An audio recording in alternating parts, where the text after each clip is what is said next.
இங்கே ஹீரோ பதுக்குழியில் மாட்டிட்டு உயிருக்கு போகிறாரு. ஒரு மந்திர குதிரையை போராடி காப்பாற்றுறான். அதனால் அந்த மந்திர குதிரை ஹீரோக்கு 2 ஸ்ட்ராங்கான குதிரையும் ஒரு பேசுகிற அழகான ஒரு குட்டி குதிரையும் பரிசாக கொடுக்குது. ஹீரோ என்ன பண்ணுறான், அந்த 2 குதிரையை எடுத்துகிட்டு சந்தையில் விற்கிறது கண்டிப்பான். இந்த 2 பிரம்மாண்ட குதிரையை பார்த்து அந்த ஊர் மக்கள்லாம் வியந்து பார்த்துக்கிட்டு இருக்காங்க.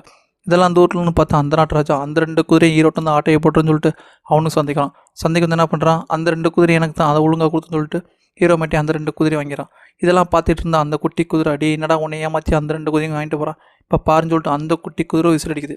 இந்த விஷயத்தை ஒன்று கிட்ட அந்த 2 பிரம்மாண்ட குதிரையும் அரண்மனையிலேருந்து ஓடி வருது. இந்த 2 குதிரையும் பிடிக்கிறதுக்கு பின்னாடியே விரட்டி வந்த அந்த ராஜா ஒரு கல் தடுக்கி ஒரு மாவு முட்டையில் வந்துடுறான். இதை பார்த்து அந்த ஊர் மக்கள்லாம் பயங்கரமாக சிரிக்கிறாங்க. ஹீரோ அதை விட பயங்கரமாக சிரிக்கிறான். உடனே ராஜா என்ன பண்ணுறான், உன்னோட குதிரைக்கு காசெல்லாம் கொடுக்க முடியாது, வேணா என் அரண்மனையில் வேலை போட்டுதான்னு சொல்லிட்டு ஹீரோக்கு அரண்மனையில் ஒரு வேலையும் கொடுத்துறான்.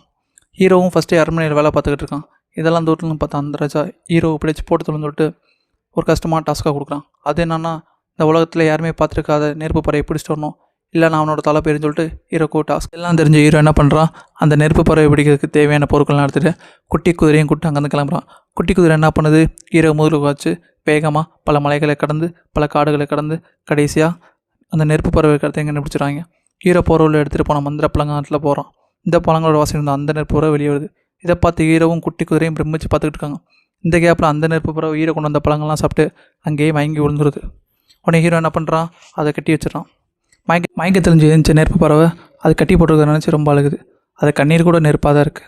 இதை பார்த்து ஹீரோ என்ன பண்ணுறான், நம்ம பண்ண தப்புன்னு தெரிஞ்சுக்கிட்டு அந்த சங்கிலி உடனே அவுத்து வரான். உடனே நெருப்பு பறவை என்ன பண்ணுது, அது உடம்புல நெருப்பெல்லாம் எரியிச்சிட்டு அங்கேருந்து பறந்து போகுது. பறந்து போகிறப்ப ஹீரோ செஞ்ச அந்த உதவிக்காக நன்றி கட்டினா அதோட ரெக்கையிலேருந்து ஒரே ஒரு சீரக மட்டும் ஹீரோக்கு பரிசாக கொடுத்துட்டு போகுது. ஹீரோ என்ன பண்ணுறான், அந்த இறையை போய் ராஜாட்ட காட்டுறான்.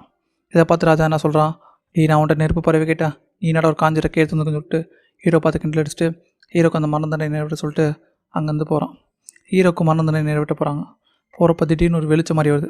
அது என்னென்னு பார்த்தா அந்த நெருப்பு பறவை ஹீரோ கொல்ல போக தெரிஞ்சுட்டு ஹீரோக்கு அடுத்த சுற்றி வருது.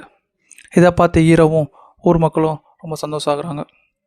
உடனே ஊர் மக்கள்லாம் ஹீரோக்கு மரண தண்டனை நிறைவேற்றக்கூடாதுன்னு சொல்லிட்டு போராடுறாங்க. உடனே ராஜா ஹீரோக்கு மரண தண்டனை கேன்சல் பண்ணிட்டு அவனுக்கு சன்மானம் கொடுத்து ஹீரோவை பாராட்டுறான்.